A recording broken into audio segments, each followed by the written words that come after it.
계략에 빠진 다리. 그런 그녀를 기다리는 강희. 둘의 끊어졌던 홍연은 과연 다시 시작할 수 있을까요? 다리는 약속한 국밥 대신 장문형 틀에 묶여 차디찬 공기를 들이마시고 있습니다. 허영감 집안이 꾸민 계략은 생각보다 치밀했고 세자빈을 빼다 박은 불길한 년이라는 소문까지 보태죠. 다리를 희생양으로 삼으려는 분위기가 완전히 굳어지기 시작합니다. 관원들은 이미 답을 정해놓은 눈빛이고 허영감 측 인물들은 애써 시선을 피하면서도 입가를 훌쩍 올리고 있었는데요. 그 시각 이강은 약속 장소였던 작은 국밥집 앞에서 멈춰 서 있습니다. 연월의 얼굴을 한 부보상 여인이 국밥 한 그릇 사드릴게요라고 웃어 보이던 장면이 이상하게 머릿속에서 떠나질 않습니다. 사치와 미모에만 몰두하자고 스스로를 세뇌하던 삶 한가운데 뜻밖의 따뜻함이 끼어들어 버렸기 때문인데요. 기다려도 다리는 오지 않고 수행내관 윤세돌이 허겁지겁 뛰어와 귓속말을 전합니다. 전하, 저작거리에서 세자빈 마마를 꼭 빼닮은 여인이 장문영에 올랐다는 소문이 돌고 있습니다. 이강의 가슴이 순간 굳어버립니다. 연월의 죽음 이후 5해 동안 억지로 꺼버린 죄책감, 분노, 상실감이 한꺼번에 들이닥치는데요. 또 누군가를 잃게 두면 이번에는 정말로 내가 인간이 아니지라는 자각이 조용히 올라옵니다. 이강은 겉으로는 권태로운 목소리를 유지하면서 말합니다. 장문영은 나의 허락 없이는 함부로 못 올리게 돼 있었던 것 같은데요. 누가 감히 내 허락 없이 사람을 죽이려 하나 한번 보죠. 이 말 한마디가 그동안 김한철에게 맞춰 살던 망나니 세자가 처음으로 정사로 발을 옮기는 순간이 됩니다. 장문영 앞, 다리는 억울함을 설득력 있게 변명해 보려고 하지만 기생 출신의 기억도 없는 보부상이라는 신분이 이미 그녀의 말을 반쯤 쓰레기 취급하게 만들고 있었습니다. 허영감의 친척 사내가 쏘아붙입니다. 증거가 있소? 연료비를 더럽히려 들지 않았다는 증거 말이오. 다리는 비웃듯 대답하려다 자신 때문에 허영감 딸이 더 큰 화를 입을 수도 있다는 생각에 말을 삼킵니다. 억울함, 분노, 그리고 어디선가 익숙한 공포감이 얽히면서 가슴 깊은 곳에서 알 수 없는 장면 하나가 번쩍 스칩니다. 피에 젖은 붉은 비단, 찢어진 비녀, 누군가 자신을 부르던 낮은 목소리. 연월 마마. 낯선 여성의 외침이 귓가에서 울리는 것 같은 순간 다리는 스스로 놀라 고개를 세차게 젓습니다.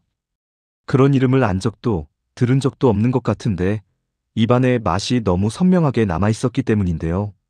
그때 사람들 사이가 갈라지며 이강이 등장합니다. 모두가 머리를 숙이고 웅성거리는 사이 이강은 다리의 얼굴을 똑바로 바라봅니다.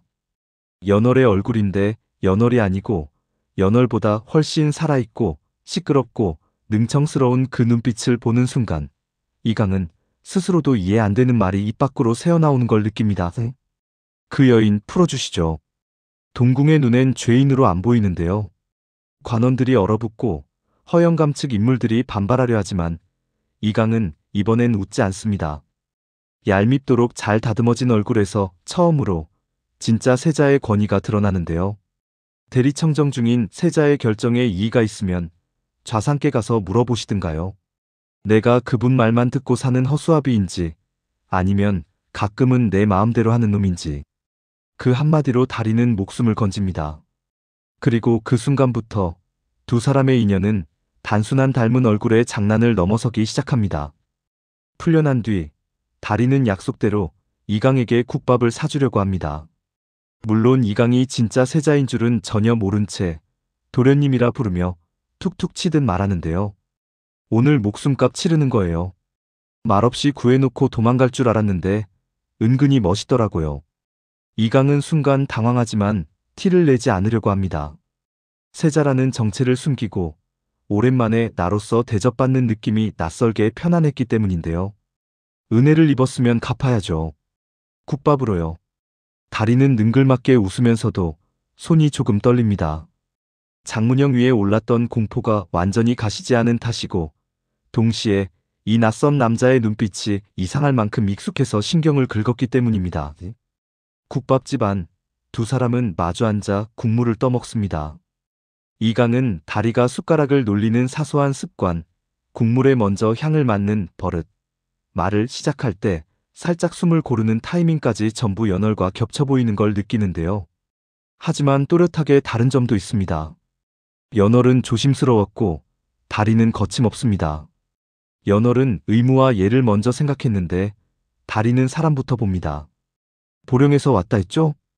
그랬죠. 왜요, 도련님? 혹시 저 따라와서 장사 같이 하실래요? 얼굴값 좀 하게. 이강은 피식 웃으면서도 마음 한구석이 서늘해집니다. 연월이 죽기 전 마지막으로 남겼던 말과 겹치는 문장이 머릿속에서 부딪혔기 때문인데요. 전하, 다음 생에 만나면 제가 먼저 알아보고 먼저 다가갈게요. 그 기억이 떠오르는 순간 이강은 자신도 모르게 진지한 목소리로 묻습니다. 달이, 당신 5해 전 일에 대해 정말 아무 기억도 없는 겁니까? 다리는 장난기 어린 표정을 거두고 잠시 눈을 내리깔더니 조용히 대답합니다. 기억이 있으면 제가 이렇게 웃으면서 살고 있었겠냐고요. 없는 게 편한 날이 더 많았어요. 그 대답이 이강의 가슴을 찌릅니다. 연월의 억울한 죽음을 밝히려 하면서도 어느 순간부터는 진실을 알게 될 자신의 고통이 두려워 속도를 놓쳤던 건 본인이었기 때문인데요. 다리의 상처 덮는 웃음이 거꾸로 자신의 비겁함을 비추는 거울처럼 느껴집니다. 한편 좌상 김한철은 이 모든 움직임을 발 빠르게 보고받습니다. 세자 앞에 패빈과 똑같이 생긴 여인이 나타났다. 세자가 직접 장문영을 멈춰 세웠다는 보고가 올라오자 김한철의 입가에 의미심장한 미소가 떠오릅니다. 죽은 사람 얼굴이 돌아왔으면 누가 장난을 치고 있는 거겠죠. 세자의 상처를 건드려서 입마개를 열어보겠다는 건지 그 여자 신원 끝까지 캐보라 하세요. 김한철은 겉으로는 태연하지만 연월의 죽음에 얽힌 진실이 다시 떠오르는 것 자체를 불편해합니다.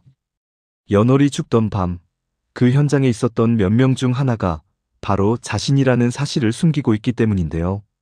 그에게 다리는 단순한 닮은 여자가 아니라 5해 전에 덮어버린 시체 중 하나가 관속을 팍 차고 나와 걸어다니는 것 같은 불쾌한 징조입니다.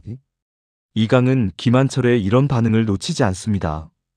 다리를 감싸기 시작한 그 순간부터 세자는 본능적으로 깨닫습니다. 연월의 죽음, 김한철이랑 연결돼 있구나. 그리고 다리 너는 이 판을 흔들 열쇠구나. 하지만 이강은 아직 다리에게 진실을 말하지 못합니다. 당신이 세자빈일지도 모른다는 말을 꺼내는 순간 다리의 삶 전체를 다시 피투성이 궁궐로 끌어들이는 셈이기 때문인데요. 그래서 이강은 엉뚱한 제안을 입에 올립니다. 다리, 한양에 오래 머무를 생각 없어요? 한양이 저를 죽이려고 난린데 왜요? 내가 아는 곳이 있는데 거기 있으면 안전할 수도 있어서요. 다리는 의심스럽게 눈을 가늘게 뜨다가도 이강의 말에서 거짓의 냄새가 나지 않는 걸 느낍니다. 이 남자는 뭔가를 숨기고 있는데 적어도 자신을 팔아넘길 사람 같지는 않다고 직감하는데요. 도련님, 나쁜 장사 제안이면 안 받아요. 근데 지금은 김한철보다 도련님 얼굴이 더 믿음직하긴 하네요. 그렇게 다리는 세자도 모르는 사이에 동궁전 근처 감춰진 거처로 옮겨지게 됩니다. 윤세돌과 충직한 시위들만이 아는 비밀 공간, 이강이 처음으로 누군가를 지키기 위해 쓰는 권력이 만들어지는 순간입니다. 이제부터 두 사람의 감정과 내면, 갈등은 더 복잡해지기 시작합니다. 다리는 동궁 주변에 머무르는 동안 자꾸만 이상한 장면을 꿈에서 봅니다. 궁궐의 익숙한 복도, 자신을 향해 무릎 꿇고 울먹이던 젊은 남자의 얼굴, 연월이라고 부르는 목소리, 그리고 절벽 끝, 등 뒤에서 다가오던 차가운 손길. 자고 일어나면 머리가 깨질 듯 아픈데 이상하게도 이강의 얼굴을 보면 그 통증이 잠시 가라앉습니다. 도련님, 나랑 어디서 본 적 있죠? 나야 보부상들하고 기생들하고 자주 봤으니까요. 그래도 이건 아닌데 전화 냄새가 나는데요. 다리는 농담처럼 던지지만 이강의 심장은 순간 멈칫합니다. 정체를 들킨 건 아니지만 다리의 감각이 예사롭지 않다는 걸 확인하는 순간이었기 때문인데요. 이강 역시 괴롭습니다. 연월이 살아 돌아온 거라면 기적이고 다른 사람이라면 또 다른 상처입니다. 연월의 얼굴에 다리의 웃음을 더 씌워 사랑하게 된다면 그건 배신인지 구원인지 스스로도 구분할 수 없기 때문입니다. 연호를 끝까지 지키지 못했던 세자로서의 죄책감, 김한철이라는 거대한 권력에 맞서야 하는 두려움, 그리고 달이라는 한 사람을 향해 자라나는 아주 사적인 욕심이 서로 부딪히면서 이강은 점점 더 솔직해지기가 어렵습니다. 그러던 중 사건이 하나 더 터집니다. 다리가 몰래 시장에 나갔다가 누군가에게 납치되는데요.